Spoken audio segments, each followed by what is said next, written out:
맞습니다. 예를 들면 이제 체어 동작에서 니 레이즈는 동작이 있는데 그 니 레이즈는 골반의 위치가 어떻게 될까요? 다 아실 것 같은데? 다들 아시죠? 기억이 안 나는데. 아실 것 같은데? 포인트? 맞아요. 자세한 내용은 이제 영상 끝에서 내가 준비했어. 뒤에서 준비하시면 준비한 레이션 좋아요. 그래서 두 번째 영상이 시작이 됐습니다.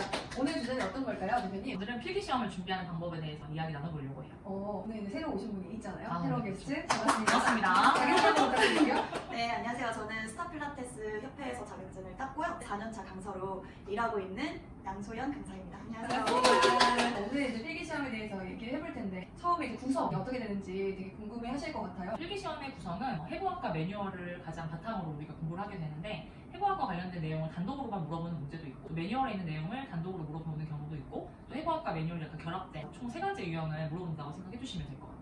필기 시험에는 어떤 유형들이 구성이 되어 있죠? 사지선다로 선택하는 게 있고 또 OX 퀴즈도 있고 근육이 딱 그림으로 나오면 영어로 한자 적었었는데 지금은 그건 없어졌다고 하니까 너무 감사할 일이고요. 자세한 내용은 영상 끝에서 내가 준비했어. 준비한 레이션 좋아요. 매트 리포머는 저희 시험 준비할 때 순서가 엄청 중요하잖아요. 또 필기에도 나올 수가 있어서 매트 리포머 순서는 정확하게 아시는 게 중요하시고 기구와 기구의 차이점, 어떤 기구가 더 적합한지 이렇게 디테일하게도 나오고 주어진 체형들이 있으면 이 체형에 맞는 동작들을 선택하시는 거 한번 보시면서 하시면 됩니다. 이장공자분들께서 어려워하는 게 해부학인데 그럼 해부학을 쉽진 않지만 쉽게 공부할 수 있는 선생님들만의 노하우가 있으실까요? 맞아요. 저도 제 전공이 아니기 때문에 정말 막막했어요. 그래서 어디서부터 공부를 해야 될까 생각을 해보니까 처음에 이제 사전교육할 때 알려주신 근육을 먼저 익히고 외운 다음에 이제 그림북을 보면서 체형이랑 이제 접목시키면서 어떤 머슬이 약해져 있고 강해져 있는지를 계속 생각해보면서 근육을 계속 이렇게 공부를 했던 것 같아요. 결국엔 해부학이랑 움직임이랑 같이 연관되어 있기 때문에 많이 움직여봐야 돼요. 많이 움직이세요.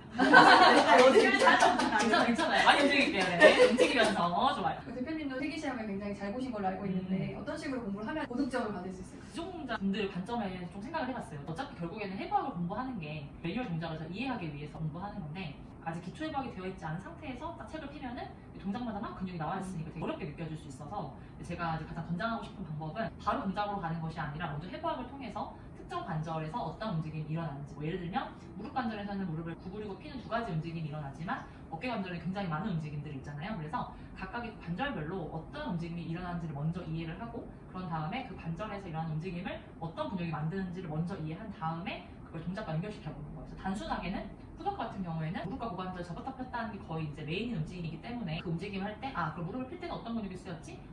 대퇴사두근 이런 식으로 연결시키면 되는 거고 베이비프레 같은 경우는 복직근과 복사근을 수축과 이하를 반복하는 운동이죠. 그리고 싱글레그 스트레치 같은 경우도 복직근과 복사근이 쓰이지만 그 두 근육이 약간 어떻게 보면 아이소메트릭하게 쓰이는 그런 운동인 건데 그 동작별로 공부를 하는 것이 아니라 트렁크를 플렉션 시킬 때는 복직근과 복사근이 컨센트릭 컨트루션을 하는구나. 트렁크 익스텐션을 할 때에는 이 두 근육이 이센트릭하게 움직이는구나. 각 관절별로 어떤 움직임이 일어나는지를 먼저 암기하고 그 관절에서 이제 일어나는 움직임을 할 때 어떤 근육이 쓰이는지를 먼저 알고 그런 다음에 매뉴얼을 보시는 게 조금 이해하기가 쉬울 수 있을 것 같아요. 이제 매뉴얼을 공부할 때도 어떤 방법이 있을까요? 매뉴얼 책에 딱 열었을 때 우리 스타팅 포지션이 첫 번째에 있잖아요. 다 거기 안에 답이 다 들어있어요.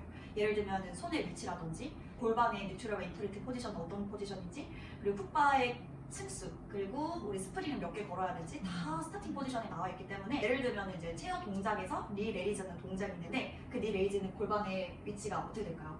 짠쌤의 깐짝 키즈 다 아실 것 같은데? 다들 아시죠? 기억이 안 나는데. 아실 것 같은데? 포인트? 맞아요. 골반이 어떤 포지션인지를 많이 공부하면 바로 답이 나오겠죠? 그래서 책을 많이 보면서 몸에도 익히고 머리도 기억이 많이 남으니까 매뉴얼 책을 많이 보셔야 돼요. 가장 고난이도죠? 매뉴얼과 해부학이 연결되는 문제도 나오잖아요. 그 문제는 그럼 어떻게 공부를 하면 맞출 수 있을까요?